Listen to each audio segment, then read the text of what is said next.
Station 31 country village link north east ਦੇ ਉੱਤੇ ਇੱਕ ਫਾਇਰ ਸਟੇਸ਼ਨ ਹੈ ਜੀ। ਇਹ ਨਾਰਥ ਵੈਸਟ ਅਤੇ ਨਾਰਥ ਸੈਂਟਰਲ ਕਮਿਊਨਿਟੀਜ਼ ਨੂੰ ਕੇਟਰ ਕਰਦਾ ਹੈ। ਜਦੋਂ ਵੀ Panorama Hills, Harvest Hills, Coventry Hills ਜਾਂ ਲਿਵਿੰਗਸਟੋਨ ਦੇ ਵਿੱਚ ਅੱਗ ਲੱਗਦੀ ਹੈ ਤਾਂ ਇਸ ਸਟੇਸ਼ਨ ਤੋਂ ਫਾਇਰ ਟੈਂਡਰ ਜਾਂਦੇ ਨੇਗੇ, ਫਾਇਰ ਫਾਈਟਰ ਜਾਂਦੇ ਨੇ, ਉਹ ਅੱਗ ਬੁਝਾਉਣ, ਉਹ ਉੱਥੇ ਜਾ ਕੇ ਅੱਗ ਬੁਝਾਉਂਦੇ ਨੇਗੇ। ਹੁਣ ਉਹਨਾਂ ਨੇ ਪਬਲਿਕਲੀ ਇੱਕ ਬਿਆਨ ਦਿੱਤਾ, ਉਹ ਕਹਿੰਦੇ ਵੀ ਜੋ ਸਾਡੇ ਕੋਲੇ ਸਮਾਨ ਹੈ ਉਹ ਇਨਫ ਨਹੀਂ ਹੈਗਾ। ਉਹ ਕਹਿੰਦੇ ਸਭ ਤੋਂ ਵੱਡੀ ਗੱਲ ਇਹ ਹੈ ਵੀ ਸਾਡੇ ਕੋਲੇ ਤਾਂ ਏਰੀਅਲ ਪੌੜੀ ਨਹੀਂ ਹੈਗੀ, ਇੱਕ ਚਿੱਟੇ ਰੰਗ ਦੀ ਪੌੜੀ ਹੈ, ਜਦੋਂ ਕਿਤੇ ਵੀ ਅੱਗ ਲੱਗਦੀ ਦੇਖੀ ਹੋਊਗੀ ਫਾਇਰ ਫਾਈਟਰ ਉੱਤੇ ਚੜ੍ਹਿਆ ਹੁੰਦਾ ਹੈਗਾ, ਲੰਬੀ ਉਹ ਐਕਸਟੈਂਡ ਹੋ ਜਾਂਦੀ ਹੈ ਕਾਫੀ ਉੱਚੀ ਤੱਕ। ਮਲਟੀ ਸਟੋਰੀ ਬਿਲਡਿੰਗਸ ਲਈ ਉਹ ਕੰਮ ਆਉਂਦੀ ਹੈ, ਉੱਚੀਆਂ ਇਮਾਰਤਾਂ ਲਈ ਉਹ ਬਹੁਤ ਜ਼ਿਆਦਾ ਕੰਮ ਆਉਂਦੀ ਹੈਗੀ ਹੈ। ਉਹ ਕਹਿੰਦੇ ਉਹ ਸਾਡੇ ਕੋਲੇ ਹੈਗੀ ਨਹੀਂ ਅਤੇ ਨਾ ਸਾਨੂੰ ਹਜੇ ਤੱਕ ਕਿਸੇ ਨੇ ਪ੍ਰੋਵਾਈਡ ਕੀਤੀ ਹੈਗੀ ਹੈ। ਤਾਂ ਸਾਡੇ ਕੋਲੇ ਇੱਕ ਬਹੁਤ ਅਹਿਮ ਚੀਜ਼ ਜਿਹੜੀ ਅੱਗ ਬੁਝਾਉਣ ਦੇ ਵਿੱਚ ਕੰਮ ਆਉਂਦੀ ਹੈ ਉਹ ਹੈ ਨਹੀਂ। ਇਹਦੇ ਨਾਲ ਉਹਨਾਂ ਨੇ ਕਿਹਾ ਵੀ ਨਾਰਥ ਸੈਂਟਰਲ ਏਰੀਆ ਜਿਹੜਾ ਉੱਥੇ ਮਲਟੀ ਸਟੋਰੀ ਬਿਲਡਿੰਗਸ ਨੇ, ਮਲਟੀ ਫਲੋਰ ਵਾਲੇ ਅਪਾਰਟਮੈਂਟ ਕੰਪਲੈਕਸਿਸ ਨੇ, ਉੱਥੇ ਇਹਦੀ ਜ਼ਰੂਰਤ ਬਹੁਤ ਜ਼ਿਆਦਾ ਜ਼ਰੂਰੀ ਹੈ। ਉਹ ਕਹਿੰਦੇ ਹਜੇ ਸਾਡੇ ਕੋਲੇ ਹੈ ਇੱਕ ਬੁਸ਼ ਬੱਗੀ, ਤਾਂ ਉਹਦੇ ਨਾਲ ਅਸੀਂ ਡੰਗ ਟਪਾ ਰਹੇ ਹਾਂ, ਉਹ ਬਾਹਲੀ ਕਾਮਯਾਬ ਨਹੀਂ ਹੈਗੀ। ਪਰ ਜੇ ਕਿਤੇ ਬਹੁਤ ਵੱਡੀ ਗੱਲਬਾਤ ਹੋ ਜੇ ਤਾਂ ਉਹਦੇ ਲਈ ਏਰੀਅਲ ਲੈਡਰ ਹੀ ਕਾਮਯਾਬ ਰਹਿੰਦੀ ਹੈਗੀ ਹੈ। ਤਾਂ ਉਹ ਕਹਿੰਦੇ ਵੀ ਸਾਨੂੰ ਜੋ ਹੈ ਅਸੀਂ ਇਹ ਅਪੀਲ ਕਰਦੇ ਹਾਂ ਜੇ ਉਹ ਕੋਈ ਵੀ ਨੈਕਸਟ ਕਾਊਂਸਲ ਹੋਵੇਗਾ ਉਹ ਸਾਡੀਆਂ ਲੋੜਾਂ ਦੇ ਉੱਤੇ ਧਿਆਨ ਦੇਵੇ ਅਤੇ ਉਹਦੇ ਅਕੋਰਡਿੰਗ ਸਾਨੂੰ ਬਜਟ ਵੀ ਦੇਵੇ।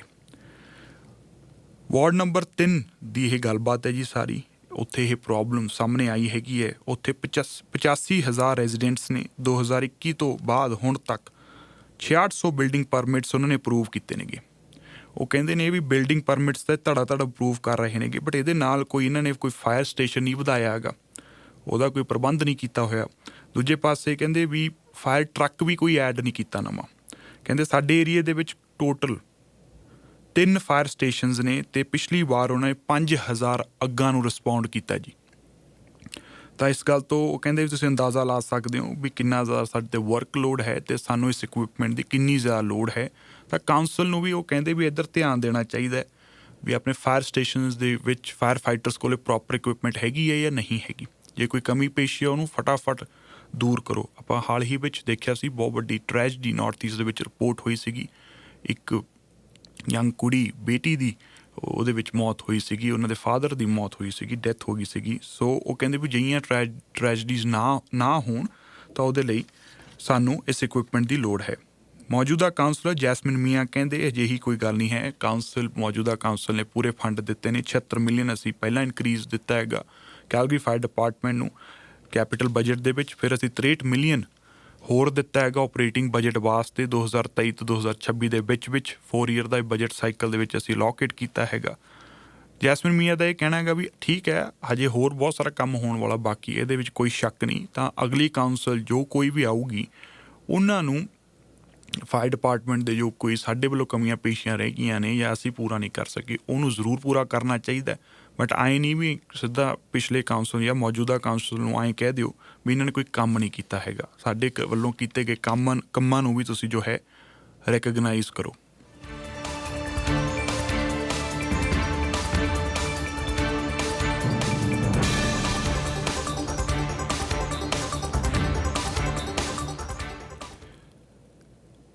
ਜਿੱਥੇ ਸਾਰਾ ਸ਼ਹਿਰ ਸਟੈਂਪੀਡ ਦੇ ਰੰਗ ਵਿੱਚ ਡੁੱਬਿਆ ਹੋਇਆ ਹੈਗਾ ਜੀ, ਰੰਗ ਦੇ ਵਿੱਚ ਰੰਗਿਆ ਹੋਇਆ ਹੈਗਾ, ਉੱਥੇ ਹੀ ਨਾਲ ਦੀ ਨਾਲ ਜਿੱਥੇ ਰੈਗੂਲਰਲੀ ਦੇਖਦੇ ਹਾਂ ਵੀ ਸਟੈਂਪੀਡ ਬ੍ਰੇਕਫਾਸਟ ਹੋ ਰਿਹਾ, ਰੋਡੀਓ ਹੋ ਰਿਹਾ ਹੈਗਾ, ਲੋਕ ਸਟੈਂਪੀਡ ਮੇਲਾ ਇੰਜੋਏ ਕਰਨ ਜਾ ਰਹੇ ਨੇ, ਨੌਜਵਾਨ ਕੌਂਸਰਟਸ ਵਗੈਰਾ ਜਾਂਦੇ ਨੇ, ਨਾਲ ਰਾਈਡਸ ਵਗੈਰਾ ਲੈਂਦੇ ਨੇਗੇ, ਵੱਡੇ ਡਿਗਨੀਟਰੀਜ਼, ਵੱਡੇ ਪੋਲੀਟੀਕਲ ਲੀਡਰਸ ਸ਼ਹਿਰ ਦੇ ਵਿੱਚ ਆ ਰਹੇ ਨੇਗੇ, premiers, prime ministers, federal ministers ਆ ਰਹੇ ਨੇਗੇ। ਉੱਥੇ ਹੀ ਸਾਈਡ ਲਾਈਨਸ ਦੇ ਉੱਤੇ ਅਹਿਮ ਪੋਲੀਟੀਕਲ ਮੀਟਿੰਗਸ ਵੀ ਹੋ ਰਹੀਆਂ ਨੇ। ਅਜਿਹੀਆਂ ਇਨਫੈਕਟ 2 ਮੀਟਿੰਗਸ ਮੇਅਰ ਜੋਤੀ ਗੌਂਡਕ ਨੇ ਕੀਤੀਆਂ ਨੇ। ਇੱਕ ਉਹਨਾਂ ਦੀ ਮੀਟਿੰਗ ਹੋਈ ਹੈ ਪ੍ਰਾਈਮ ਮਿਨਿਸਟਰ ਮਾਰਕ ਕਾਰਨੀ ਦੇ ਨਾਲ, ਦੂਜੀ ਉਹਨਾਂ ਦੀ ਮੀਟਿੰਗ ਹੋਈ ਹੈ ਮਿਨਿਸਟਰ ਆਫ ਐਨਰਜੀ ਅਤੇ ਨੈਚੁਰਲ ਰਿਸੋਰਸਿਸ ਟਿਮ ਹੋਜਸਨ ਨਾਲ। ਲੰਘੇ ਸ਼ੁੱਕਰਵਾਰ ਨੂੰ ਅਤੇ ਸ਼ਨੀਵਾਰ ਨੂੰ PM ਉਹਨਾਂ ਨੇ ਜੋ ਮੇਅਰ ਗੌਂਡਕ ਨੇ ਬਿਆਨ ਦਿੱਤਾ ਹੈਗਾ ਓਫੀਸ਼ਲੀ ਮੀਡੀਆ ਨੂੰ, ਉਹਦੇ ਵਿੱਚ ਉਹਨਾਂ ਨੇ ਕਿਹਾ ਹੈਗਾ ਪ੍ਰਾਈਮ ਮਿਨਿਸਟਰ ਕੈਲਗਰੀ ਦੀ ਅਹਿਮੀਅਤ ਨੂੰ ਸਮਝਦੇ ਨੇਗੇ। ਕੈਨੇਡਾ ਪ੍ਰੇਰੀ ਇਕਨੋਮਿਕ ਗੇਟਵੇ ਬਾਰੇ ਵੀ ਉਹਨਾਂ ਨੂੰ ਪੂਰਾ ਦੱਸਿਆ ਗਿਆ ਹੈਗਾ ਵੀ ਅਸੀਂ ਕਿਵੇਂ ਪ੍ਰੋਗਰੈਸ ਕਰ ਰਹੇ ਹਾਂ, ਇਹਦੇ ਨਾਲ ਕਿਵੇਂ $7 ਬਿਲੀਅਨ ਦਾ ਰੈਵਨਿਊ ਜਨਰੇਟ ਹੋਊਗਾ, ਇਕਨੋਮਿਕ ਐਕਟੀਵਿਟੀ ਜਨਰੇਟ ਹੋਵੇਗੀ ਅਤੇ 30,000 ਜੋਬਸ ਜਿਹੜੀਆਂ ਨੇ ਉਹ ਕ੍ਰੀਏਟ ਹੋਣਗੀਆਂ ਅਗਲੇ ਇੱਕ ਦਹਾਕੇ ਦੇ ਵਿੱਚ। ਉਹ ਕਹਿੰਦੇ ਉਹਦੇ ਵਿੱਚ ਫੈਡਰਲ ਸਰਕਾਰ ਨੇ ਵੀ ਦਿਲਚਸਪੀ ਦਿਖਾਈ ਹੈਗੀ ਹੈ ਕਿ ਉਹ ਇਨਵੈਸਟ ਕਰਨਗੇ। ਅਤੇ ਇਹ ਸਾਰੇ ਕੋਰੀਡੋਰ ਨਾਲ ਪ੍ਰੋਜੈਕਟ ਨਾਲ ਪ੍ਰਾਈਮ ਮਿਨਿਸਟਰ ਵੀ ਸਹਿਮਤ ਨੇ। ਦੂਜਾ ਉਹਨਾਂ ਨੇ ਟੇਕ ਅਪ ਕੀਤਾ ਉਹਨਾਂ ਨਾਲ ਵੀ ਹਾਊਸਿੰਗ ਸੈਕਟਰ ਦੇ ਵਿੱਚ ਜੋ ਡਿਵੈਲਪਮੈਂਟ ਫੀਸ ਦਾ ਮੁੱਦਾ ਹੈ ਉਹ ਵੀ ਉਹਨਾਂ ਨਾਲ ਟੇਕ ਅਪ ਕੀਤਾ ਹੈਗਾ। ਦੋਨੋਂ ਪੱਖੋਂ ਵੀ ਵਧੀਆ ਗੱਲਬਾਤ ਹੋਈ ਹੈਗੀ ਹੈ ਇਸ ਮੁੱਦੇ ਉੱਤੇ। ਜੇ ਹੋਰ ਵੀ ਉਹ ਚਰਚਾ ਕਰਨਗੇ ਜਾਂ ਇਹਦੇ ਉੱਤੇ ਇੱਕ ਫਾਈਨਲ ਡਿਸੀਜਨ ਦੋਨੋਂ ਧਿਰਾਂ ਲੈ ਸਕਣਗੀਆਂ। ਅਤੇ ਇਸ ਦੇ ਨਾਲ ਨਾਲ ਮੇਅਰ ਜੋਤੀ ਗੌਂਡਕ ਨੇ ਜੋ ਇੱਕ ਅਹਿਮ ਗੱਲ ਕਹੀ ਹੈ ਕਿ ਪ੍ਰਾਈਮ ਮਿਨਿਸਟਰ ਮਾਰਕ ਕਾਰਨੀ ਇਹ ਸਮਝਦੇ ਨੇ ਕਿ ਕੈਲਗਰੀ ਨੂੰ ਇੱਕ ਬਹੁਤ ਹੀ ਜ਼ਿਆਦਾ ਔਖੀ ਪੋਜੀਸ਼ਨ ਦੇ ਵਿੱਚ ਪਾਇਆ ਗਿਆ ਹੈ ਜਾਂ ਰੱਖਿਆ ਜਾ ਰਿਹਾ ਹੈਗਾ ਪ੍ਰੋਵਿੰਸ਼ੀਅਲ ਸਰਕਾਰ ਵੱਲੋਂ, ਕਿਉਂਕਿ ਇੱਥੇ ਰੈੱਡ ਟੇਪ ਉਹਨਾਂ ਨੇ ਇੰਨੀ ਜ਼ਿਆਦਾ ਕ੍ਰੀਏਟ ਕਰ ਦਿੱਤੀ ਹੈ ਕਿ ਜਿਸ ਨਾਲ ਕੈਲਗਰੀ ਦੀ ਜਿਹੜੀ ਮਿਊਨਿਸਪਲ ਕਾਊਂਸਲ ਹੈ, ਸਿਟੀ ਕਾਊਂਸਲ ਹੈ, ਉਹ ਫੈਡਰਲ ਫੰਡਸ ਨੂੰ ਐਕਸੈਸ ਨਾ ਕਰ ਸਕੇ। ਜੇ ਕਰਨਾ ਚਾਹੁੰਦੇ ਨੇਗੇ ਤਾਂ ਉਹਨਾਂ ਨੂੰ ਬਹੁਤ ਸਾਰੇ ਪ੍ਰੋਸੀਜਰਸ ਪ੍ਰੋਸੈਸਿਸ ਨੂੰ ਫੋਲੋ ਕਰਨਾ ਪੈਣਾ ਹੈਗਾ, ਅਪਰੂਵਲਸ ਲੈਣੀਆਂ ਪੈਣੀਆਂ ਨੇਗੀਆਂ। ਤਾਂ ਉਹਦੇ ਵਿੱਚ ਹੀ ਸਮਾਂ ਬਰਬਾਦ ਹੋ ਜਾਊਗਾ, ਬਜਾਏ ਕਿ ਸਿੱਧਾ ਤੁਸੀਂ ਇੱਕ ਈਜ਼ੀ ਵੇ ਹੋਵੇ। ਜੇ ਤੁਹਾਡਾ ਕੋਈ ਪ੍ਰੋਜੈਕਟ ਹੈ, ਪੋਲਿਸੀ ਹੈ, ਜੇ ਤੁਹਾਨੂੰ ਫੰਡਿੰਗ ਦੀ ਲੋੜ ਹੈਗੀ ਹੈ, ਤੁਸੀਂ ਸਿੱਧਾ ਉਹਨਾਂ ਦਾ ਬੂਹਾ ਖੜਕਾਓ ਅਤੇ ਪੈਸੇ ਲੈ ਲਓ। ਤਾਂ ਇਹ ਗੱਲ ਨੂੰ ਉਹਨਾਂ ਨੇ ਕਿਹਾ ਹੈਗਾ ਵੀ ਪ੍ਰਾਈਮ ਮਿਨਿਸਟਰ ਕਹਿੰਦੇ ਮੈਂ ਬਿਲਕੁਲ ਸਮਝਦਾ ਵੀ ਤੁਹਾਡੀ ਇੱਕ ਬਹੁਤ ਹੀ ਜ਼ਿਆਦਾ ਚੈਲੰਜਿੰਗ ਪੋਜੀਸ਼ਨ ਹੈ ਤੁਹਾਡੀ ਪ੍ਰੋਵਿੰਸ਼ੀਅਲ ਸਰਕਾਰ ਕਰਕੇ।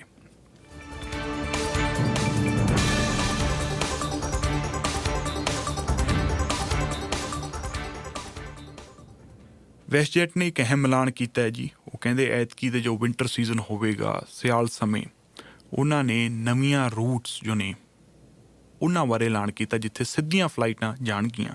ਉਹ ਕਹਿੰਦੇ ਦਿਨੋਂ ਦਿਨ ਕੈਨੇਡੀਅਨ ਟਰੈਵਲਰਸ ਦਾ US ਦੇ ਵਿੱਚ ਟਰੈਵਲ ਕਰਨ ਦਾ ਰੁਝਾਨ ਘਟਦਾ ਜਾਂਦਾ ਹੈਗਾ, ਇੰਟਰਸਟ ਬਹੁਤ ਜ਼ਿਆਦਾ ਘਟ ਗਿਆ ਹੈਗਾ। ਇਸ ਕਰਕੇ ਉਹ ਸਿੱਧੀਆਂ ਡਾਇਰੈਕਟ ਫਲਾਈਟ ਸ਼ੁਰੂ ਕਰ ਰਹੇ ਨੇਗੇ ਇਸ ਵਾਰ ਵਿੰਟਰ ਸੀਜ਼ਨ ਦੇ ਵਿੱਚ ਉਹਨਾਂ ਵਧੀਆ ਸਿਟੀਜ਼ ਦੇ ਵਿੱਚ ਜਿੱਥੇ ਵੈਦਰ ਜਿਹੜਾ ਹੈ ਥੋੜ੍ਹਾ ਗਰਮ ਹੁੰਦਾ ਹੈਗਾ, ਸਮਰ ਟਾਈਪ ਫੀਲਿੰਗ ਹੁੰਦੀ ਹੈ, ਵਾਈਬ ਹੁੰਦੀ ਹੈਗੀ ਹੈ, ਜਿਹਦੇ ਵਿੱਚ ਮੈਕਸੀਕੋ ਦੇ ਉਹਨਾਂ 3 ਸ਼ਹਿਰ ਸ਼ਾਮਿਲ ਕੀਤੇ ਨੇ, ਤੇਪਿਕ ਅਤੇ ਕੋਜ਼ੂਮੈਲ। ਇਹ 2 ਉਹਨਾਂ ਵਿੱਚ ਹੈਗੇ ਨੇ ਜੀ। ਪੈਨਾਮਾ ਸਿਟੀ, ਪੋਰਟੋ ਪਲਾਟਾ ਅਤੇ ਡੋਮਿਨਿਕਨ ਰਿਪਬਲਿਕ ਵੀ ਇਹਨਾਂ ਦੇ ਵਿੱਚ ਸ਼ਾਮਲ ਹੈ। ਇੱਥੇ ਸਿੱਧੀਆਂ ਫਲਾਈਟਾਂ ਹੁਣ ਜਾਇਆ ਕਰਨਗੀਆਂ। ਜਿਹੜੇ ਐਗਜ਼ੈਕਟਿਵ ਮੈਂਬਰਸ ਨੇ vice president John West group ਦੇ, ਉਹਨਾਂ ਦਾ ਇਹ ਕਹਿਣਾ ਹੈ ਵੀ ਅਸੀਂ ਜੋ ਹੈ ਮੌਜੂਦਾ ਜੀਓ ਪੋਲੀਟੀਕਲ ਇਨਵਾਇਰਮੈਂਟ ਨੂੰ ਦੇਖਦੇ ਹੋਏ ਨੈਟਵਰਕ ਐਡਜਸਟਮੈਂਟਸ ਕਰ ਰਹੇ ਹਾਂ। ਉਹ ਕਹਿੰਦੇ ਲਗਾਤਾਰ ਅਸੀਂ ਆਪਣਾ ਜੋ ਪੈਟਰਨ ਜਾਂ ਸਟੱਡੀਜ਼ ਜਾਂ ਡੇਟਾ ਸਟੱਡੀ ਕਰਦੇ ਹਾਂ ਉਹਦੇ ਵਿੱਚ ਸਾਨੂੰ ਇਹੀ ਗੱਲ ਨਜ਼ਰ ਆ ਰਹੀ ਹੈ ਕਿ ਲੋਕ ਕੈਨੇਡੀਅਨ ਟਰੈਵਲਰਸ ਖਾਸ ਤੌਰ ਦੇ ਉੱਤੇ ਉਹ US ਨਹੀਂ ਟਰੈਵਲ ਕਰਨਾ ਚਾਹੁੰਦੇ। ਇੱਕ ਤਾਂ ਆਈਸ ਵੱਲੋਂ ਜਾਂ ਟਰੰਪ ਐਡਮਿਨਿਸਟ੍ਰੇਸ਼ਨ ਵੱਲੋਂ ਜੋ ਸਖਤੀ ਕੀਤੀ ਹੋਈ ਹੈ ਬਾਰਡਰਾਂ ਦੇ ਉੱਤੇ, ਹੈ ਨਾ, ਬਿਨਾਂ ਗੱਲੋਂ ਕਈ ਲੋਕਾਂ ਦੀ ਚੈਕਿੰਗ ਹੋ ਰਹੀ ਹੈਗੀ ਹੈ। ਠੀਕ ਹੈ, ਜਿਹਦਾ ਕੋਈ ਬੈਕਗਰਾਊਂਡ ਹੈਗਾ ਕ੍ਰਿਮੀਨਲ ਉਹਨੂੰ ਤਾਂ ਚੈੱਕ ਕਰੋ, ਬਟ ਆਮ ਲੋਕ ਵੀ ਤੰਗ ਪਰੇਸ਼ਾਨ ਹੋ ਰਹੇ ਨੇਗੇ। ਅਤੇ ਓਵਰਆਲ ਜੋ ਇੱਕ ਮਾਹੌਲ ਹੈ ਟੈਰਿਫਸ ਕਰਕੇ, ਉਹ ਵੀ ਇੱਕ ਬਹੁਤ ਵੱਡਾ ਫੈਕਟਰ ਹੈ। ਤਾਂ ਉਹ ਕਹਿੰਦੇ ਇਸ ਕਰਕੇ ਕੈਨੇਡੀਅਨ ਟਰੈਵਲਰਸ ਨੇ ਜੋ ਉਹ ਲੈਟਿਨ ਅਮਰੀਕਾ ਜਾ ਰਹੇ ਨੇ, ਯੂਰਪ ਜਾ ਰਹੇ ਨੇ, ਕੈਰੀਬੀਅਨ ਡੈਸਟੀਨੇਸ਼ਨਸ 'ਤੇ ਜਾ ਰਹੇ ਨੇਗੇ, ਉਹਨਾਂ ਨੂੰ ਹੀ ਧਿਆਨ 'ਚ ਰੱਖਦੇ ਹੋਏ ਉਹਨਾਂ ਨੇ ਇਹ ਨਵੀਆਂ ਸਿੱਧੀਆਂ ਫਲਾਈਟਸ ਜੋ ਨੇ ਵੱਖ-ਵੱਖ ਸਿਟੀਜ਼ ਦੇ ਵਿੱਚ ਸ਼ੁਰੂ ਕੀਤੀਆਂ ਨੇ। ਮਈ ਦੇ ਵਿੱਚ ਕੈਨੇਡਾ US ਵਿਚਕਾਰ ਜੋ ਤਣਾਅ ਵਧਿਆ ਉਹ ਤੋਂ ਬਾਅਦ ਉਹਨਾਂ ਨੇ 9 ਰੂਟਸ ਦੇ ਉੱਤੇ ਪੌਜ਼ ਹੀ ਲਾ ਦਿੱਤਾ ਸੀ। ਅਤੇ ਇਸ ਤੋਂ ਬਾਅਦ ਇੱਕ ਨਵਾਂ ਐਕਸ਼ਨ, ਨਵੀਂ ਅਨਾਊਂਸਮੈਂਟ ਉਹਨਾਂ ਨੇ ਕਹੀ ਹੈ। ਉਹ ਕਹਿੰਦੇ ਜੋ ਕੰਜ਼ਿਊਮਰ ਦੀ ਡਿਮਾਂਡ ਹੀ ਨਹੀਂ ਹੈਗੀ, ਗਾਹਕ ਹੀ ਨਹੀਂ ਆਉਣੇ, ਫਿਰ ਅਸੀਂ ਉੱਥੇ ਆਪਰੇਸ਼ਨਸ ਚਲਾ ਕੇ ਕੀ ਕਰਨਾ ਹੈਗਾ। ਇਸ ਤੋਂ ਵਧੀਆ ਹੈ ਕਿ ਅਸੀਂ ਇਸ ਚੀਜ਼ ਨੂੰ ਪੌਜ਼ ਕਰ ਦਈਏ।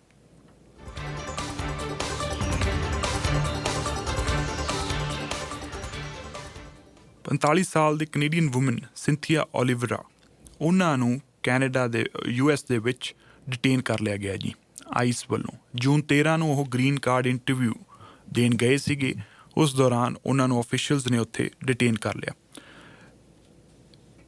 ਜਦੋਂ ਇਹ 10 ਸਾਲ ਦੇ ਸੀ ਸਿੰਥੀਆ, ਇਹ US ਮੂਵ ਹੋਏ ਸੀ ਆਪਣੇ ਪੇਰੈਂਟਸ ਦੇ ਨਾਲ, ਬਟ 1999 ਦੇ ਵਿੱਚ 1999 ਦੇ ਵਿੱਚ ਸਿੰਥੀਆ ਨੂੰ ਜਦੋਂ ਉਹ 19 ਸਾਲ ਦੇ ਸੀ ਬਾਰਡਰ ਆਫੀਸ਼ੀਅਲਸ ਨੇ ਡਿਪੋਰਟ ਕਰ ਦਿੱਤਾ ਸੀ ਕਿਉਂਕਿ ਉਹਨਾਂ ਕੋਲ ਕੋਈ ਲੀਗਲ ਸਟੇਟਸ ਨਹੀਂ ਸੀਗਾ। ਕੁਝ ਮਹੀਨਿਆਂ ਬਾਅਦ ਉਹ ਮੈਕਸੀਕੋ ਤੋਂ ਸਿੱਧਾ ਸੈਨ ਡਿਏਗੋ ਆ ਗਏ। ਉਹ ਕਹਿੰਦੇ ਮੈਨੂੰ ਕਿਸੇ ਨੇ ਰੋਕਿਆ ਨਹੀਂ, ਟੋਕਿਆ ਨਹੀਂ, ਬਾਰਡਰ 'ਤੇ ਕੋਈ ਮੇਰਾ ਵਾਧੂ ਚੈਕਿੰਗ ਵੀ ਨਹੀਂ ਹੋਈ ਹੈਗੀ, ਨਹੀਂ ਤਾਂ ਮੈਨੂੰ ਬਾਰਡਰ ਤੋਂ ਮੋੜ ਦਿੰਦੇ, ਬਟ ਉਹ ਈਜ਼ੀਲੀ ਐਂਟਰ ਕਰ ਗਏ US ਦੇ ਵਿੱਚ। ਅਤੇ ਉਸ ਤੋਂ ਬਾਅਦ ਉਹਨਾਂ ਨੇ ਅਗਲੇ 25 ਸਾਲ ਜੋ ਹੈ LA ਦੇ ਵਿੱਚ ਉਹ ਰਹੇ, ਇੱਥੇ ਬਿਤਾਏ।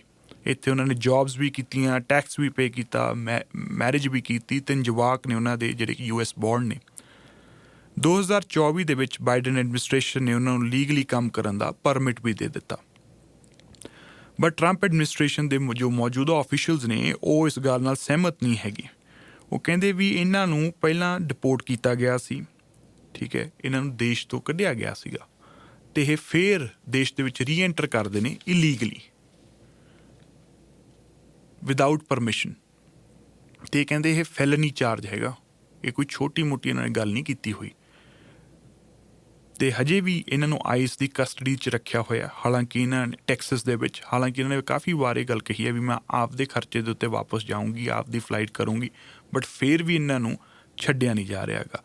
ਜਿਹੜੇ ਉੱਥੇ ਦੇ ਆਫੀਸ਼ੀਅਲਸ ਨੇ US ਦੇ ਆਈਸ ਦੇ, ਉਹ ਕਹਿੰਦੇ ਵੀ ਜਦੋਂ ਤੱਕ ਹੁਣ ਇਹਨਾਂ ਨੂੰ ਪੱਕੇ ਤੌਰ 'ਤੇ ਕੈਨੇਡਾ ਵਾਪਸ ਨਹੀਂ ਭੇਜਿਆ ਜਾਂਦਾ ਉਦੋਂ ਤੱਕ ਸ਼ਾਇਦ ਇਹਨਾਂ ਨੂੰ ਰਿਲੀਜ਼ ਨਾ ਕੀਤਾ ਜਾਵੇ। ਇਸ ਤਰ੍ਹਾਂ ਦੀ ਖਬਰ ਜੋ ਹੈ ਨਿਕਲ ਕੇ ਸਾਹਮਣੇ ਆ ਰਹੀ ਹੈ। ਫ੍ਰਾਂਸਿਸਕੋ ਇਹਨਾਂ ਦੇ ਹਸਬੈਂਡ ਨੇ, US ਸਿਟੀਜ਼ਨ ਨੇਗੇ, ਉਹ ਕਹਿੰਦੇ ਨੇ ਵੀ ਅਸੀਂ ਤਾਂ ਟਰੰਪ ਨੂੰ ਵੋਟ ਪਾਈ ਸੀ, ਅਸੀਂ ਉਹਨਾਂ ਦੀ ਇਸ ਪਾਲਿਸੀ ਨਾਲ ਬਿਲਕੁਲ ਸਹਿਮਤ ਸੀ ਵੀ ਜੇ ਕੋਈ ਵੀ ਇਲੀਗਲ ਸਟੇਟਸ ਵਾਲਾ ਬੰਦਾ ਹੈ ਅਤੇ ਉਹ ਕ੍ਰਿਮੀਨਲ ਬੈਕਗਰਾਊਂਡ ਵਾਲਾ ਹੈ, ਉਹ ਥੋਰੋ ਚੈਕਿੰਗ ਕਰੋ, ਠੀਕ ਹੈ, ਅਤੇ ਉਸ ਤੋਂ ਬਾਅਦ ਉਹਨੂੰ ਵਾਪਸ ਭੇਜ ਦਿਓ, ਜਿਹੜੇ ਵੀ ਮੁਲਕ ਤੋਂ ਉਹ ਆਇਆ ਹੈਗਾ ਉੱਥੇ ਵਾਪਸ ਭੇਜੋ। ਅਸੀਂ ਉਹਨਾਂ ਦੀ ਸਾਰੀ ਪਾਲਿਸੀ ਨੂੰ ਸਪੋਰਟ ਕਰਦੇ ਹੋਏ ਜੋ ਹੈ ਵੋਟ ਪਾਈ ਸੀਗੀ। ਪਰ ਉਹ ਕਹਿੰਦੇ ਵੀ ਜਿਹੜੇ ਬੰਦਾ ਕੋਈ ਕਸੂਰ ਨਹੀਂ, ਉਹ ਲੀਗਲੀ ਉਹਦੇ ਖਿਲਾਫ ਕੋਈ ਕ੍ਰਿਮੀਨਲ ਰੈਕਡ ਨਹੀਂ ਹੈਗਾ, ਉਹਨੂੰ ਵੀ ਤੰਗ ਪਰੇਸ਼ਾਨ ਕੀਤਾ ਜਾ ਰਿਹਾ ਹੈਗਾ। ਤਾਂ ਉਹ ਕਹਿੰਦੇ ਇਸ ਤਾਂ ਗਲਤੀ ਕਰਤੀ ਵੋਟ ਪਾ ਕੇ। ਉਹ ਕਹਿੰਦੇ ਹੁਣ ਮੈਨੂੰ ਮੇਰੀ ਵੋਟ ਜੋ ਹੈ ਵਾਪਸ ਚਾਹੀਦੀ ਹੈ। ਹੁਣ ਉਹ ਵੋਟ ਕਿੱਥੋਂ ਮੁੜਦੀ ਹੈ ਜੀ, ਰਾਈਟ? ਅਤੇ ਉਹ ਗੱਲਬਾਤ ਕਿੱਥੇ ਰਹਿਣੀ ਹੈ ਫਿਰ ਤੋਂ? ਤਾਂ ਇਸ ਕਰਕੇ ਹੁਣ ਲੋਕ ਜਿਹੜੇ ਹੈ ਆਪਣੀ ਵੋਟਿੰਗ ਜਿਸ ਢੰਗ ਨਾਲ ਉਹਨਾਂ ਨੇ ਵੋਟ ਪਾਈ ਸੀਗੀ ਉਸ ਦੇ ਉੱਤੇ ਵੀ ਸੋਚ ਵਿਚਾਰ ਕਰ ਰਹੇ ਨੇਗੇ। ਅਤੇ ਪਹਿਲਾਂ ਉਹਨਾਂ ਨੂੰ ਲੱਗਦਾ ਸੀਗਾ ਵੀ ਕੁਛ ਹੋਰ ਤਰ੍ਹਾਂ ਦੀ ਸਰਕਾਰ ਬਣੂਗੀ, ਐਡਮਿਨਿਸਟ੍ਰੇਸ਼ਨ ਡਿਫਰੈਂਟ ਤਰੀਕੇ ਨਾਲ ਚੱਲੂਗੀ, ਬਟ ਮੌਜੂਦਾ ਜੋ ਉੱਥੇ ਹਾਲਾਤ ਨੇਗੇ, ਜਿਸ ਤਰ੍ਹਾਂ ਆਈਸ ਐਕਟ ਕਰ ਰਹੀ ਹੈਗੀ ਹੈ, ਉਸ ਤੋਂ ਬਾਅਦ ਸਾਰੇ ਲੋਕਾਂ ਨੇ, ਵੱਖ-ਵੱਖ ਕਮਿਊਨਿਟੀਜ਼ ਨੇ ਜਿਨ੍ਹਾਂ ਨੇ ਵੋਟ ਪਾਈ ਸੀ ਟਰੰਪ ਨੂੰ, ਉਹ ਹੁਣ ਸ਼ਾਇਦ ਪਛਤਾ ਰਹੇ ਨੇ।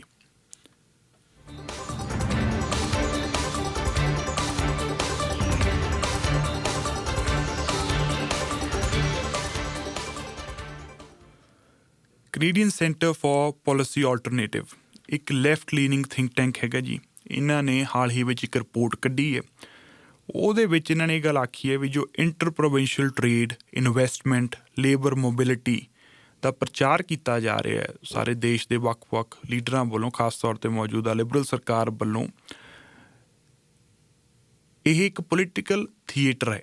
ਇਹ ਡਰਾਮਾ ਕੀਤਾ ਜਾ ਰਿਹਾ। ਬਹੁਤ ਸਾਰੀਆਂ ਚੀਜ਼ਾਂ ਨੂੰ ਬਹੁਤ ਵਧਾ ਚੜ੍ਹਾ ਕੇ ਦੱਸਿਆ ਜਾ ਰਿਹਾ ਵੀ ਅਸੀਂ ਐਡੇ ਵੱਡੀ ਪਾਲਿਸੀ ਲੈ ਕੇ ਆਏ ਹੈਗੇ ਹਾਂ, ਐਡਾ ਵੱਡਾ ਬਿੱਲ ਲੈ ਕੇ ਆਏ ਹਾਂ, ਇਹਦੇ ਨਾਲ ਬਹੁਤ ਵੱਡਾ ਜੋ ਹੈ ਫਾਇਦਾ ਹੋਊਗਾ। ਇਹਨਾਂ ਦਾ ਮੰਨਣਾ ਇਹ ਹੈ, ਜਾਂ ਇਹਨਾਂ ਦਾ ਦਾਅਵਾ ਇਹ ਹੈ ਵੀ ਸਾਰੇ ਗੁੱਡ ਸਰਵਿਸਿਜ਼, ਇਨਵੈਸਟਮੈਂਟ ਦੇਸ਼ ਦੇ ਵਿੱਚ ਫਰੀਲੀ ਮੂਵ ਕਰਦੀਆਂ ਨੇ ਆਲਰੇਡੀ। ਤਾਂ ਜੋ ਸਰਕਾਰ ਹੁਣ ਪ੍ਰਚਾਰ ਕਰ ਰਹੀ ਹੈ ਵੀ ਅਸੀਂ ਦੇਖੋ ਬਹੁਤ ਵੱਡਾ ਇੱਕ ਸਟੈਪ ਲੈ ਲਿਆ ਨੈਸ਼ਨਲ ਟਰਸਟ ਦੇ ਵਿੱਚ, ਟੈਰਿਫਸ ਦੇ ਜਵਾਬ ਦੇ ਵਿੱਚ, ਉਹ ਉੱਡੀ ਗੱਲ ਨਹੀਂ ਹੈਗੀ। ਇੱਕ ਨੋਰਮਲ ਪ੍ਰੋਸੀਜਰ ਹੈ, ਨੋਰਮਲ ਪ੍ਰੋਸੈਸ ਹੈ। ਆਲਰੇਡੀ ਬਹੁਤ ਸਾਰਾ ਟਰੇਡ ਸਰਵਿਸਿਜ਼ ਦੇਸ਼ ਦੇ ਵਿੱਚ ਬੜਾ ਈਜ਼ੀਲੀ ਮੂਵ ਹੁੰਦਾ ਹੈਗਾ, ਈਜ਼ੀਲੀ ਉਹ ਵਪਾਰ ਕੀਤਾ ਜਾਂਦਾ ਹੈਗਾ। ਬਟ ਜਿਵੇਂ ਕਿਹਾ ਜਾ ਰਿਹਾ ਵੀ ਸਾਰੇ ਬੈਰੀਅਰ ਤੋੜ ਤੇ ਅਜਿਹੀ ਕੋਈ ਗੱਲ ਨਹੀਂ ਹੈਗੀ। ਫਿਰ ਉਹ ਕਹਿੰਦੇ ਵੀ ਜਿਹੜੀ ਨਵੀਂ ਮਿਊਚੁਅਲ ਰੈਕਗਨੀਸ਼ਨ ਲੈਜਿਸਲੇਸ਼ਨ ਹੈ ਅਤੇ ਇਹਦੇ ਵਿੱਚ ਜਿਹੜੀਆਂ ਅਹਿਮ ਪੋਲਿਸੀ ਐਕਸੈਪਸ਼ਨਸ ਦਿੱਤੀਆਂ ਗਈਆਂ ਨੇ 2017 ਕੈਨੇਡੀਅਨ ਫਰੀ ਟਰੇਡ ਐਗਰੀਮੈਂਟ ਦੇ ਅੰਡਰ, ਇਹਦੇ ਨਾਲ ਸਰਕਾਰਾਂ ਨੂੰ ਇਨਵਾਇਰਮੈਂਟ ਨੂੰ ਪ੍ਰੋਟੈਕਟ ਕਰਨ ਦੇ ਵਿੱਚ ਬਹੁਤ ਜ਼ਿਆਦਾ ਪ੍ਰੋਬਲਮ ਆਵੇਗੀ। ਉਹ ਕਹਿੰਦੇ ਵੀ ਆਪਾਂ ਸਾਰੇ ਜਾਣਦੇ ਇਨਵਾਇਰਮੈਂਟ ਦਾ ਕਿੰਨਾ ਬੁਰਾ ਹਾਲ ਹੈ, ਹੀਟ ਵੇਵਸ ਆਉਂਦੀਆਂ ਨੇ, ਜੰਗਲੀ ਅੱਗਾਂ ਲੱਗਦੀਆਂ ਨੇ, ਹੈ ਨਾ, ਇੱਕਦਮ ਵੈਦਰ ਬਦਲ ਜਾਂਦਾ ਹੈਗਾ, ਅਤੇ ਫਲੈਸ਼ ਫਲੱਡਿੰਗਸ ਦੀ ਵਾਰਨਿੰਗ ਆਉਂਦੀਆਂ ਨੇ, ਹੇਲ ਆਉਂਦੀ ਹੈਗੀ ਹੈ। ਤਾਂ ਇਹ ਸਾਰੀਆਂ ਚੀਜ਼ਾਂ ਨੂੰ ਜੇ ਤੁਸੀਂ ਪ੍ਰੋਟੈਕਟ ਕਰਨਾ ਹੈ, ਉਹ ਨਹੀਂ ਹੋ ਸਕਣੀਆਂ। ਅਤੇ ਉਹਨਾਂ ਨੂੰ ਐਂ ਵੀ ਲੱਗਦਾ ਹੈ ਵੀ ਗਾਹਕਾਂ ਦੀ ਇਹ ਸਾਰੀ ਜਿਹੜੀਆਂ ਚੇਂਜਸ ਆਈਆਂ ਨੇ, ਜਿੰਨੇ ਵੀ ਗਾਹਕ ਨੇ, ਕੰਜ਼ਿਊਮਰਸ ਨੇ, ਉਹਨਾਂ ਨੂੰ ਪ੍ਰੋਬਲਮ ਆਉਣੀ ਹੈਗੀ ਹੈ। ਉਹਨਾਂ ਦੇ ਖਿਲਾਫ ਜੋ ਹੈ ਇੱਕ ਪ੍ਰੈਡੇਟਰੀ ਬਿਹੇਵੀਅਰ ਜੋ ਹੈ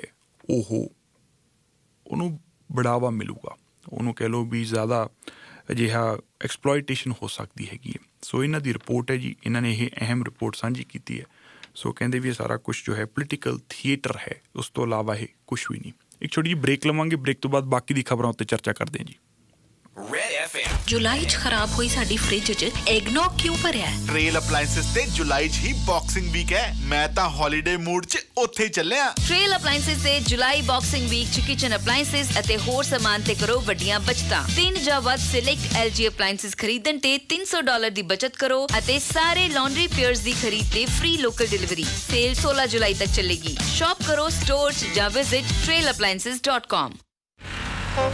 ਆਪਣਾ ਟਰੱਕ ਹੋਊਗਾ ਤੇ ਲੌਂਗ ਹਾਲ ਤੇ ਜਾਊਗਾ 4 ਪੈਸੇ ਕਮਾ ਕੇ ਫਿਰ 2 ਟਰੱਕ ਹੋਰ ਪਾਉਂਗਾ ਤੇ ਇਹ ਵੀ ਦੱਸ ਦੇ ਕਿ ਟਰੱਕ ਦੀ ਇੰਸ਼ੋਰੈਂਸ ਕਿਤੇ ਤੋਂ ਕਰਾਉਂਗਾ। ਏਮ ਇੰਸ਼ੋਰੈਂਸ ਦੇ ਅਮਨ ਬਰਾਰ ਐਂਡ ਸਰਬਜੀਤ ਕਪੂਰ ਤੋਂ। ਵਾਹ ਤੇਰੀ ਤਾਂ ਟੌਰ ਹੈ, ਪਲੈਨਿੰਗ ਤਾਂ ਪੂਰੀ ਸੋਲਿਡ ਹੈ। Aim insurance single truck and fleet insurance ਦੇ ਨਾਲ ਹਰ ਤਰ੍ਹਾਂ ਦੇ ਕਮਰਸ਼ੀਅਲ ਵਹੀਕਲ ਦੀ ਇੰਸ਼ੋਰੈਂਸ ਬਹੁਤ ਹੀ ਬੈਸਟ ਰੇਟ ਤੇ ਕਰਦੇ ਹਨ। ਕਮਰਸ਼ੀਅਲ ਇੰਸ਼ੋਰੈਂਸ ਦੇ ਵਧੀਆ ਪੈਕੇਜ ਲਈ contact Aim insurance office, McKnight 19 street ਦੇ ਕਾਰਨਰ ਤੇ ਕਾਲ 4033544444। Aim insurance. ਮੈਂ ਤੁਹਾਡਾ ਆਪਣਾ ਵਕੀਲ ਬ੍ਰਿਜ ਮੋਹਨ। ਪਿਛਲੇ 32 ਸਾਲਾਂ ਤੋਂ ਅਕ੍ਰੋਸ ਕੈਨੇਡਾ ਕਾਰ ਐਕਸੀਡੈਂਟ 'ਚ ਲੱਗੀਆਂ ਗੰਭੀਰ ਸੱਟਾਂ, ਪੁਲਿਸ ਦੁਆਰਾ ਲਾਏ ਗਏ ਸੰਗੀਨ ਕ੍ਰਿਮੀਨਲ ਚਾਰजेस ਅਤੇ ਸੀਰੀਅਸ ਇਮੀਗ੍ਰੇਸ਼ਨ ਕੇਸਿਸ ਨਾਲ ਕੋਰਟ ਕਚਹਿਰੀਆਂ 'ਚ ਨਜਿੱਠਣ ਦਾ ਸਾਡਾ ਪੂਰਾ ਤਜਰਬਾ ਹੈ। ਕਾਰ ਐਕਸੀਡੈਂਟਸ ਦੇ ਵਿਕਟਮਸ ਨੇ ਕਦੇ ਵੀ ਸੱਟ ਲੱਗਣ ਅਤੇ ਆਪਣੀ ਜ਼ਿੰਦਗੀ ਬਦਲਣ ਲਈ ਨਹੀਂ ਸੀ ਆਖਿਆ, ਪਰ ਹੁਣ ਉਹ ਇਨਸਾਫ ਦੀ ਮੰਗ ਕਰਦੇ ਹਨ ਅਤੇ ਮੈਨੂੰ ਇਹ ਕਹਿੰਦੇ ਹੋਏ ਬਹੁਤ ਹੀ ਮਾਣ ਮਹਿਸੂਸ ਹੋ ਰਿਹਾ ਹੈ ਕਿ ਅਸੀਂ ਕਾਨੂੰਨੀ ਅਦਾਲਤ ਵਿੱਚ ਉਸ ਇਨਸਾਫ ਨੂੰ ਪ੍ਰਾਪਤ ਕਰਨ 'ਚ ਉਹਨਾਂ ਦੀ ਸਹਾਇਤਾ ਕਰਦੇ ਹਾਂ ਜਿਸ ਦੇ ਉਹ ਸੱਚਮੁੱਚ ਹੀ ਹੱਕਦਾਰ ਹਨ। ਤੁਹਾਡਾ ਆਪਣਾ ਵਕੀਲ bridge Mohan. Contact us at bridgemohan.com। ਗੱਡੀ ਰਿਪੇਅਰ ਕਰਾਉਣੀ ਹੋਵੇ ਤਾਂ ਅਸੀਂ ਵਧੀਆ ਮਕੈਨਿਕ ਕੋਲ ਜਾਂਦੇ ਹਾਂ। ਘਰ ਬਣਵਾਉਣਾ ਹੋਵੇ ਤਾਂ ਵਧੀਆ ਬਿਲਡਰ ਨੂੰ ਮਿਲਦੇ ਹਾਂ। ਜੁਐਲਰੀ, ਕੱਪੜੇ, ਸਨਗਲਾਸਿਸ ਸਭ ਕੁਝ ਵਧੀਆ ਬ੍ਰਾਂਡਸ ਦਾ ਪਾਉਂਦੇ ਹਾਂ। ਫਿਰ ਮਾਰਗੇਜ ਲਈ ਕੰਪਰੋਮਾਈਜ਼ ਕਿਉਂ ਕਰੀਏ? ਮਾਰਗੇਜ ਜ਼ਿੰਦਗੀ ਦੀ ਸਭ ਤੋਂ ਵੱਡੀ ਇਨਵੈਸਟਮੈਂਟ ਹੈ। ਅੱਜ ਹੀ one of the best mortgage specialist Baldev Dha ਨੂੰ ਮਿਲੋ। ਬਲਦੇਵ ਢਾ ਨੇ ਟਾਪ ਯੂਐਸ ਅਤੇ ਕੈਨੇਡੀਅਨ ਯੂਨੀਵਰਸਿਟੀਜ਼ ਤੋਂ ਸਿੱਖਿਆ ਪ੍ਰਾਪਤ ਕੀਤੀ ਹੈ। ਇਹਨਾਂ ਦੇ ਕੋਲ ਮਾਰਗੇਜ ਇੰਡਸਟਰੀ ਵਿੱਚ 20 ਸਾਲਾਂ ਤੋਂ ਵੱਧ ਦਾ ਐਕਸਪੀਰੀਅੰਸ ਹੈ। ਬਲਦੇਵ ਢਾ ਤੁਹਾਨੂੰ ਬੈਸਟ ਮਾਰਗੇਜ ਘੱਟ ਤੋਂ ਘੱਟ ਰੇਟ ਤੇ ਦਿਵਾਉਣਗੇ। ਬਲਦੇਵ ਢਾ ਨੂੰ ਕਾਲ ਕਰੋ 403 617 1199। Website baldevta.com। ਸਕਾਈ ਵਿਜ਼ਨ ਲੰਬਰਸ ਪੇਸ਼ ਕਰਦੇ ਹਨ ਸਪੈਸ਼ਲ ਲੰਬਰ ਪੈਕੇਜ ਸੇਲ। ਜੇ ਤੁਸੀਂ ਆਪਣਾ ਗਰਾਜ ਬਣਾ ਰਹੇ ਹੋ ਜਾਂ ਬਣਾਉਣ ਦਾ ਪਲਾਨ ਕਰ ਰਹੇ ਹੋ ਤਾਂ ਇਹਨਾਂ ਤੋਂ ਸਾਰਾ ਸਮਾਨ ਡਿਸਕਾਊਂਟਡ ਪ੍ਰਾਈਸ ਤੇ ਆਰਡਰ ਕਰਕੇ ਸੇਮ ਡੇ ਡਿਲੀਵਰੀ ਪ੍ਰਾਪਤ ਕਰੋ। ਇਸ ਤੋਂ ਇਲਾਵਾ ਇਹਨਾਂ ਕੋਲ ਪ੍ਰੀਮੀਅਮ ਕੁਆਲਿਟੀ ਫਰੇਮਿੰਗ ਮਟੀਰੀਅਲ, ਫੁੱਲ ਹਾਊਸ ਪੈਕੇਜ, ਲੰਬਰ, ਟਰਸਸ, ਵਾਲ ਫਲੋਰ ਅਤੇ ਕ੍ਰਿਬਿੰਗ ਪੈਕੇजेस ਵੀ ਉਪਲਬਧ ਹਨ। ਸਕਾਈ ਵਿਜ਼ਨ ਲੰਬਰਸ ਹੁਣ ਆਪਣੀ ਨਵੀਂ location 3D business centre Jacksonport north east ਵਿੱਚ ਓਪਨ ਕਰ ਰਹੇ ਹਨ। ਵਧੇਰੇ ਜਾਣਕਾਰੀ ਲਈ call Sky Vision Lumbers at 403-946-4500। ਜਦ ਕੈਲਗਰੀ 'ਚ ਕੋਈ ਨਵੀਂ ਬਿਲਡਿੰਗ ਜਾਂ ਘਰ ਬਣਾਉਂਦਾ ਹੈ ਜਾਂ ਕੋਈ ਰੈਨੋਵੇਸ਼ਨ ਕਰਾਉਂਦਾ ਹੈ, ਉਦੋਂ ਰੂਫਿੰਗ, ਡਰਾਈਵਲ ਅਤੇ ਹੋਰ ਬਿਲਡਿੰਗ ਮਟੀਰੀਅਲ ਲੈਣ ਵਾਸਤੇ ਸਭ ਤੋਂ ਪਹਿਲਾਂ ਸੁੰਦਰ ਬਿਲਡਿੰਗ ਸਪਲਾਈਜ਼ ਦਾ ਨਾਮ ਆਉਂਦਾ ਹੈ। ਇੱਥੇ ਮਿਲਦੀ ਹੈ ਬੈਸਟ ਕੁਆਲਿਟੀ ਦੀ IKO Cambridge flat roofing material, hail damage support, roofing ਅਤੇ ਸਾਈਡਿੰਗ ਸਪਲਾਈਜ਼। ਹੁਣ ਸੁੰਦਰ ਬਿਲਡਿੰਗ ਸਪਲਾਈਜ਼ ਦੀ ਨਵੀਂ ਲੋਕੇਸ਼ਨ ਜੈਕਸਨਪੋਰਟ ਵਿੱਚ ਵੀ ਓਪਨ ਹੋ ਗਈ ਹੈ। Visit 3875 108 Avenue Northeast. Call 403-460-8444 or 403-690-8700. This is Good Morning Calgary.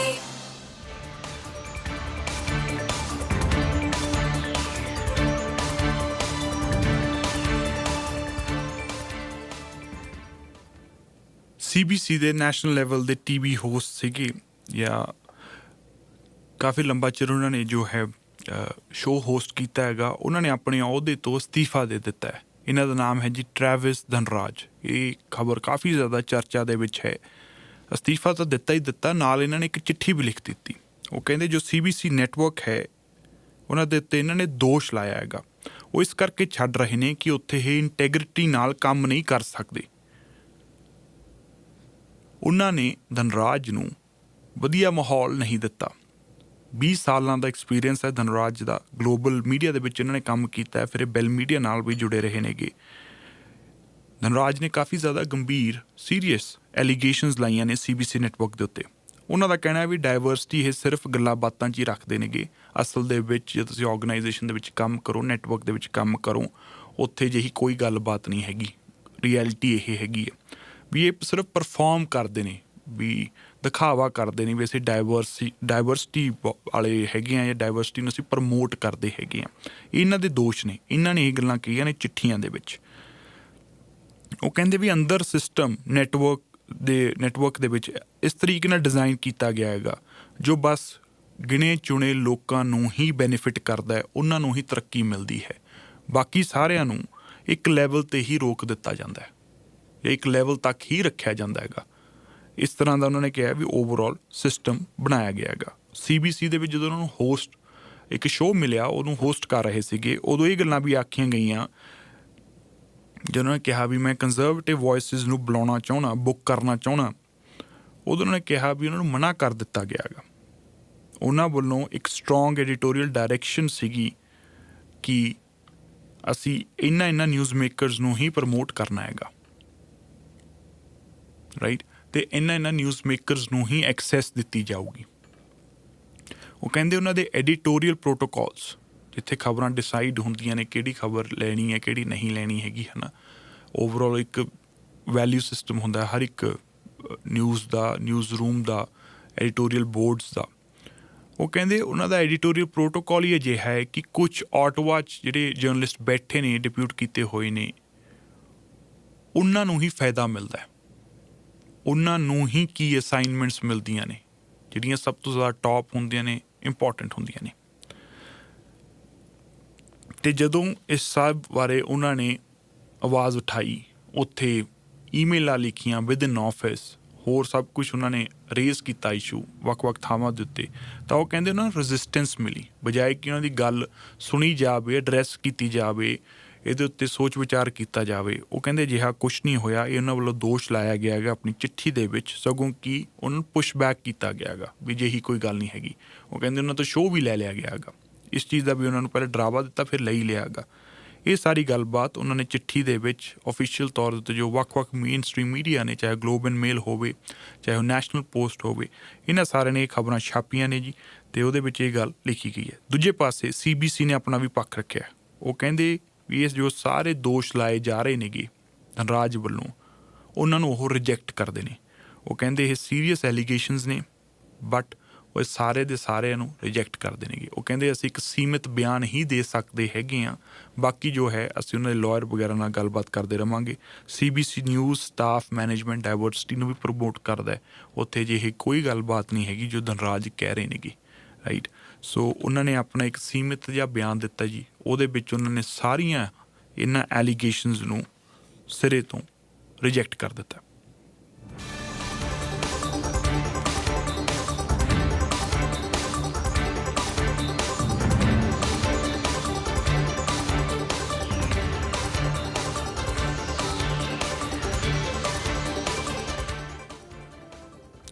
Research and ਕੋ ਨੇ ਇੱਕ ਨਵਾਂ ਪੋਲ ਕੀਤਾ ਜੀ। ਇਸ ਦੇ ਵਿੱਚ ਸਰਕਾਰ ਦੇ 2.5 ਮਹੀਨਿਆਂ ਬਾਅਦ ਵੀ ਉਹਨਾਂ ਦੀ ਪੋਪੂਲੈਰਿਟੀ ਹਜੇ ਵੀ ਕਾਇਮ ਹੈ। 47% ਡਿਸਾਈਡਡ ਵੋਟਰਸ ਹਜੇ ਵੀ ਲਿਬਰਲ ਕੈਂਡੀਡੇਟ ਨੂੰ ਹੀ ਵੋਟ ਪਾਉਣਗੇ ਆਪਦੀ ਕੌਂਸਟੀਟਿਊਂਸੀ ਦੇ ਵਿੱਚ, ਜੇ ਅੱਜ ਵੀ ਇਲੈਕਸ਼ਨ ਹੋ ਜੇ। ਆਮ ਤੌਰ ਦੇ ਉੱਤੇ ਇੱਕ ਯੂਨੀਵਰਸਲ ਫਿਨੋਮੀਨਾ ਇਹ ਸਰਕਾਰ ਬਣਨ ਤੋਂ ਬਾਅਦ ਕੁਛ ਹੀ ਮਹੀਨਿਆਂ ਦੇ ਵਿੱਚ ਜਾਂ ਕੁਛ ਹੀ ਇੱਕ ਦੋ ਫੈਸਲਿਆਂ ਤੋਂ ਬਾਅਦ ਸਰਕਾਰ ਦੀ ਜਿਹੜੀ ਪੋਪੂਲੈਰਿਟੀ ਹੈ ਉਹਦੇ ਵਿੱਚ ਗਿਰਾਵਟ ਦਿਖਣੀ ਸ਼ੁਰੂ ਹੋ ਜਾਂਦੀ ਹੈ ਵਿਦ ਵੋਟਰਸ। ਬਟ ਫਿਲਹਾਲ ਦੀ ਘੜੀ ਪ੍ਰਾਈਮ ਮਿਨਿਸਟਰ ਮਾਰਕ ਕਾਰਨੀ ਅਤੇ ਉਹਨਾਂ ਦੀ ਸਾਰੀ ਕੈਬਨਿਟ ਸਰਕਾਰ ਦੇ ਨਾਲ ਅਜਿਹਾ ਨਹੀਂ ਹੋ ਰਿਹਾ ਹੈਗਾ। ਉਹਨਾਂ ਦੀ ਪੋਪੂਲੈਰਿਟੀ ਹਜੇ ਵੀ ਬਰਕਰਾਰ ਹੈ।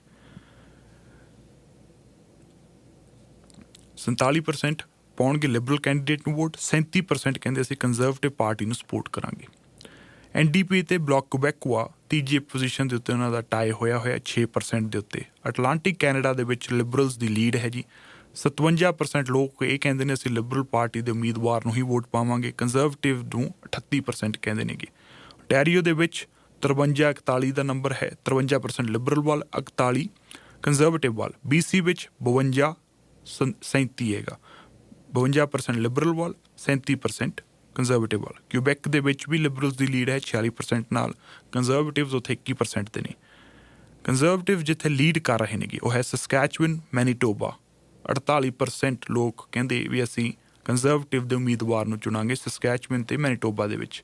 ਲਿਬਰਲ ਦਾ ਜਿਹੜਾ ਫਾਸਲਾ ਹੈ ਕੋਈ ਬਾਹਲਾ ਜ਼ਿਆਦਾ ਨਹੀਂ, 6 ਪੁਆਇੰਟ ਦੇ ਫਰਕ ਹੈ। 42% ਲੋਕ ਕਹਿੰਦੇ ਅਸੀਂ ਲਿਬਰਲ ਦੇ ਉਮੀਦਵਾਰ ਨੂੰ ਵੋਟ ਪਾਵਾਂਗੇ।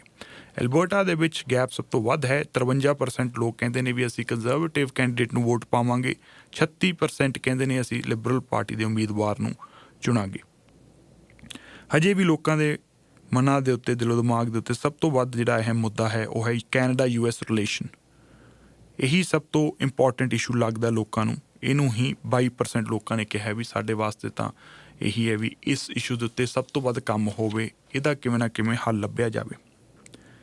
ਉਸ ਤੋਂ ਬਾਅਦ ਆਉਂਦਾ ਹੈ ਜੀ ਇਕੋਨਮੀ ਅਤੇ ਜੌਬਸ ਦਾ 21% ਤੇ। ਹਾਊਸਿੰਗ, ਹੋਮਲੈਸਨੈਸ ਐਂਡ ਪਾਵਰਟੀ 18% ਨਾਲ ਤੀਜੇ ਤੇ।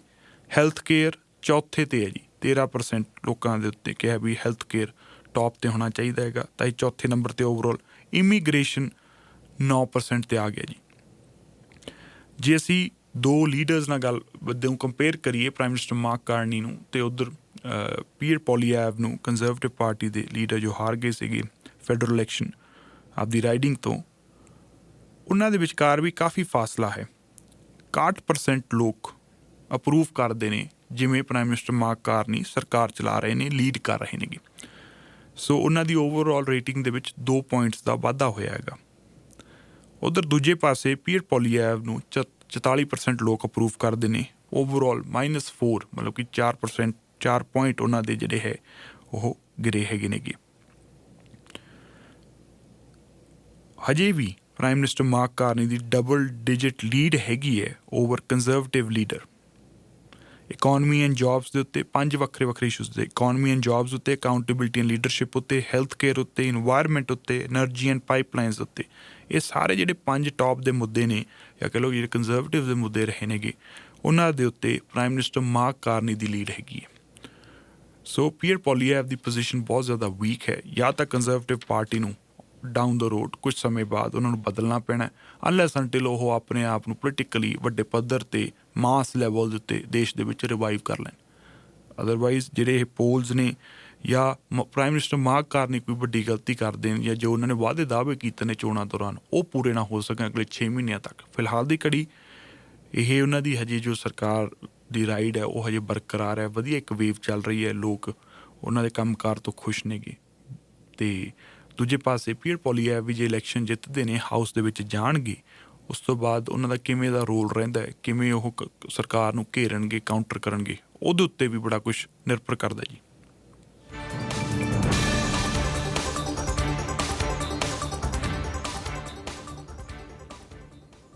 ਸੈਮਸੰਗ ਨੇ ਈਅਰ ਔਨ ਈਅਰ ਆਪਣੇ ਆਪਰੇਟਿੰਗ ਪ੍ਰੋਫਿਟ ਦੇ ਵਿੱਚ ਜੋ ਹੈ ਲਾਸ ਰਿਪੋਰਟ ਕੀਤਾ ਜੀ, ਜਾਂ ਕਹਿ ਲਓ ਉਹਨਾਂ ਦੇ ਓਵਰਆਲ ਜੋ ਪ੍ਰੋਫਿਟ ਹੈ ਉਹਦੇ ਵਿੱਚ 50% ਦੀ ਗਿਰਾਵਟ ਆਈ ਹੈਗੀ ਹੈ। ਇਹ ਪਹਿਲਾ ਮੌਕਾ ਹੈ 2023 ਤੋਂ ਬਾਅਦ ਜਦੋਂ ਅਜਿਹਾ ਡਰੋਪ ਸਾਊਥ ਕੋਰੀਅਨ ਫਰਮ ਨੇ ਰਿਪੋਰਟ ਕੀਤਾ ਹੈਗਾ। ਅਤੇ ਉਹਨਾਂ ਨੇ ਇਸ ਦਾ ਜਿਹੜਾ ਬਲੇਮ ਹੈ ਕੁਝ ਹੱਦ ਤੱਕ ਅਮਰੀਕਾ ਵੱਲੋਂ ਲਾਈਆਂ ਗਈਆਂ ਰਿਸਟ੍ਰਿਕਸ਼ਨਸ ਦੇ ਉੱਤੇ ਲਾਇਆ। ਉਹ ਕਹਿੰਦੇ ਵੀ ਜੋ ਇਹ AI ਚਿਪਸ ਦੇ ਉੱਤੇ ਰੋਕ ਲਾਈ ਗਈ ਹੈ ਅਮਰੀਕਾ ਵੱਲੋਂ, ਜੋ ਉਹ ਚਾਈਨਾ ਨੂੰ ਨਹੀਂ ਦੇ ਰਹੀ ਐਡਵਾਂਸਡ AI ਚਿਪਸ, ਉਹਦਾ ਵੀ ਇੱਕ ਵੱਡਾ ਕਾਰਨ ਹੈ, ਉਹ ਵੀ ਇੱਕ ਵੱਡਾ ਕਾਰਨ ਹੈ ਜਿਸ ਕਰਕੇ ਉਹਨਾਂ ਦਾ ਇਹ ਡਰੋਪ ਜੋ ਹੈ ਦਰਜ ਕੀਤਾ ਗਿਆ ਹੈਗਾ। ਇਸ ਤੋਂ ਇਲਾਵਾ ਕੰਪਨੀ ਨੂੰ ਬੜਾ ਸਟਰੋਂਗ ਕੰਪੀਟੀਸ਼ਨ ਮਿਲ ਰਿਹਾ ਹੋਰ ਵੱਖ-ਵੱਖ ਫਰਮਸ ਤੋਂ, ਮਾਰਕੀਟ ਦੇ ਵਿੱਚ ਪਲੇਅਰ ਬਹੁਤ ਆ ਗਏ ਨੇਗੇ, ਤਾਂ ਇਸ ਕਰਕੇ ਉਹਨਾਂ ਨਾਲ ਕੰਪੀਟ ਕਰਨ ਦੇ ਵਿੱਚ ਵੀ ਉਹਨਾਂ ਨੂੰ ਕਿਤੇ ਨਾ ਕਿਤੇ ਮੁਸ਼ਕਿਲ ਆ ਰਹੀ ਹੈਗੀ ਹੈ। ਸੋ ਸੈਮਸੰਗ ਦਾ ਓਵਰਆਲ ਪ੍ਰੋਫਿਟ ਜੋ ਹੈ ਜੀ ਕਾਫੀ ਜ਼ਿਆਦਾ ਘਟਿਆ ਸੈਕਿੰਡ ਕੁਆਰਟਰ ਦੇ ਵਿੱਚ। ਸਵਿਟਜ਼ਰਲੈਂਡ ਦੇ ਵਿੱਚ ਇੱਕ ਬਹੁਤ ਹੀ ਵੱਡੀ ਖੋਜ ਹੋਈ ਹੈਗੀ ਹੈ। ਨਿਊ ਬੋਰਨ ਬੇਬੀਜ਼, ਉਹਨਾਂ ਲਈ ਦੁਨੀਆ ਦੀ ਪਹਿਲੀ ਮਲੇਰੀਆ ਟਰੀਟਮੈਂਟ ਨੂੰ ਅਪਰੂਵ ਕਰ ਦਿੱਤਾ ਗਿਆ। ਨੋਵਾਰਟਿਸ ਇਹਦਾ ਨਾਮ ਹੈ ਜੀ, ਇੱਕ ਸਵਿਸ ਡਰੱਗ ਮੇਕਰ ਨੇ ਬਣਾਈ ਹੈਗੀ ਹੈ। ਇਹ ਸੋਲਿਊਬਲ ਚੈਰੀ ਫਲੇਵਰਡ ਮੈਡੀਸਨ ਹੈਗੀ ਹੈ, ਅਤੇ ਇਹ ਇਨਫੈਂਟਸ ਜਿਨ੍ਹਾਂ ਦਾ ਕਹਿ ਲਓ ਵੀ ਭਾਰ 4.5 ਕਿਲੋ ਹੈਗਾ ਜਾਂ ਉਸ ਤੋਂ ਘੱਟ ਹੈਗਾ, ਉਹਨਾਂ ਨੂੰ ਦਿੱਤੀ ਜਾ ਸਕਦੀ ਹੈਗੀ ਹੈ। ਅਤੇ ਉਹ ਕਹਿੰਦੇ ਵੀ ਤਕਰੀਬਨ 30 ਮਿਲੀਅਨ ਨਿਊਬੋਰਨ ਬੇਬੀਜ਼ ਬੋਰਨ ਹੁੰਦੇ ਨੇਗੇ ਮਲੇਰੀਆ ਰਿਸਕ ਜ਼ੋਨ ਦੇ ਵਿੱਚ ਅਕ੍ਰੋਸ ਅਫਰੀਕਾ। ਉੱਥੇ ਬਹੁਤ ਵੱਡੀ ਪ੍ਰੋਬਲਮ ਹੈਗੀ ਹੈ, ਤਾਂ ਉੱਥੇ ਇਸ ਵੈਕਸੀਨ ਨੂੰ ਯੂਜ਼ ਕੀਤਾ ਜਾਊਗਾ, ਇਹ ਟਰੀਟਮੈਂਟ ਨੂੰ ਯੂਜ਼ ਕੀਤਾ ਜਾਊਗਾ। ਅਤੇ 8 ਅਫਰੀਕਨ ਕੰਟਰੀਜ਼ ਨੇ ਇਸ ਡਰੱਗ ਨੂੰ ਬਣਾਉਣ ਦੇ ਵਿੱਚ ਹੈਲਪ ਵੀ ਕੀਤੀ ਹੈ, ਅਤੇ ਜਲਦੀ ਤੋਂ ਜਲਦੀ ਉਹ ਵੀ ਅਪਰੂਵ ਇਸ ਚੀਜ਼ ਨੂੰ ਕਰ ਦੇਣਗੇ। ਅੱਜ ਦੀ ਕਰੰਟ ਅਫੇਅਰਸ ਦੇ ਵਿੱਚ ਚਲੰਤ ਮਾਮਲਿਆਂ ਦੇ ਵਿੱਚ ਇੰਨਾ ਹੀ। You are listening to CKYR 106.7